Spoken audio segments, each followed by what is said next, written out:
ഈ വെള്ളം ഇങ്ങനെ നിൽക്കുന്ന സമയത്ത് വെണ്ടയ്ക്ക് വെള്ളത്തിൽ കൃഷി ചെയ്യാൻ പറ്റുമോ? ഏരി കുറച്ച് ഹൈറ്റിൽ പൊന്തിട്ട് കൊടുക്കുക ഇതുപോലെ അല്ലേ? പക്ഷെ എന്നാലും ഇന്നാള് ഞാൻ വന്ന സമയത്ത് മഴ ചെയ്ത സമയത്ത് ഏകദേശം ഏരിന്റെ ടോപ്പിലൊക്കെ ആ റേഞ്ചിലൊക്കെ വെള്ളം ഉണ്ടാവില്ല. കുറച്ച് കഴിഞ്ഞാണ്ട് ഇറങ്ങുന്നതൊന്നും പ്രശ്നമില്ല, വെണ്ടയ്ക്ക് പ്രശ്നം പറ്റില്ല. വെള്ളം അങ്ങനെ കെട്ടി നിൽക്കരുത് എന്നുള്ളൂ. മഴ പെയ്തതൊക്കെ നല്ല ഒരേ നിരപ്പിൽ വെള്ളം കണ്ടു പോകുന്നു. പാടാലോ. മഴ നിന്നിട്ടുണ്ടെന്നുണ്ടെങ്കിൽ ഫുള്ളായിട്ട് തോട്ടിൽ കണ്ടുപോകും. ഇച്ചിരി വെണ്ടയ്ക്ക് പ്രശ്നം വരികയാണെന്നുണ്ടെങ്കിൽ ഇതിന് പ്രശ്നം വരണ്ടേ. ഒന്നാമതൊരു നെല്ലാണ്. നമ്മൾ അന്ന് വീട് ചെയ്തപ്പോ ഇതിന്റെ നെല്ല് ഇടിച്ചിട്ട് കണ്ടീനില്ല. ഇപ്പൊ നെല്ലിന് പൈക്കൾക്ക് ഇങ്ങനെ അരിഞ്ഞു കൊണ്ടുപോകും. ഇപ്പൊ വെണ്ട പൊന്തി വന്ന് കായിട്ട്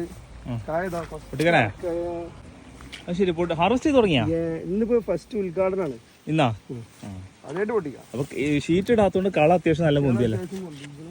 കള ഒഴിവാക്കി കൊടുക്കണമെന്ന് ശരിക്കല്ല, നല്ല റിസൾട്ട് കിട്ടണമെങ്കിൽ. ഇത്രയും കള ഉണ്ടാവുമ്പോ നെല്ല് പിന്നെ പൈക്കൾക്ക് അരിഞ്ഞു കൊണ്ടുപോകും. ഇവിടുത്തെ ആൾക്കാർ ഇപ്പൊ കുറെ ക്ഷീര കർഷകരുണ്ട്.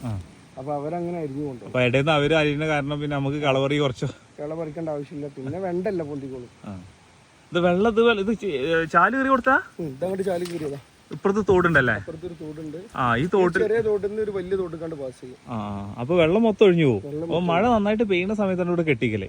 വെള്ളം കെട്ടി അങ്ങനെ കെട്ടിയെന്ന് വെച്ചിട്ട് പ്രശ്നമൊന്നുമില്ല. അപ്പൊ അങ്ങനെയാണ് ഇക്കും തണ്ണിമത്തം ചെയ്ത സമയത്ത് അതിന് ശേഷം അവിടെ പറഞ്ഞിരുന്നില്ല, നല്ല ഹൈറ്റിൽ പൊന്തിച്ചിട്ട് ബെഡ് കെട്ടി പൊന്തിച്ചിട്ട്. പക്ഷെ നമ്മള് തുടക്കത്തില് ഈ തറ ഉണ്ടാക്കിയപ്പോഴേ അത് ഓവർ ഹൈറ്റ് ഉണ്ടായില്ല. പിന്നെ അതിന്റെ താഴെയല്ല മൾച്ചി ഷീറ്റ് എടുക്കണത്. ഇത് ഓവർ ഹൈറ്റ് ഉണ്ടായിട്ടില്ല. ഇത് രണ്ടാമത് ട്രാക്ടർ വെച്ചിട്ട് ഹൈറ്റ് കൂട്ടിയതാണ്. ഹൈറ്റ് കൂട്ടിയിട്ടാല്ലേ? പ്രാവശ്യം ഇവിടെ തണ്ണിമത്തം ഇട്ടിട്ടില്ല.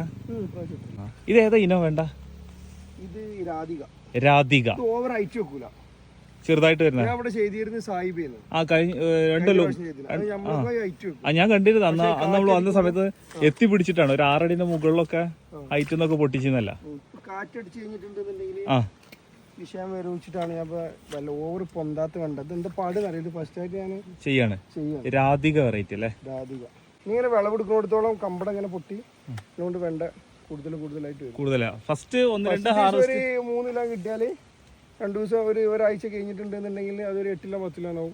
പിന്നെ 15, 20, 25 അങ്ങനെയാണ്. ഹാർവെസ്റ്റിംഗ് എടുക്കുന്നതിനനുസരിച്ച് അങ്ങനെ വിളവ് കൂട്ടിക്കൊണ്ടിരിക്കും. ഈ കമ്പടം ഇങ്ങനെ പൊടി കമ്പടത്തിമലൊക്കെ കമ്പടം ഇങ്ങനെ പൊട്ടുമ്പോ ബ്രാഞ്ചസ് വരുമ്പോ ബ്രാഞ്ചസിലൊക്കെ പൂവും കായ ഉണ്ടാവും.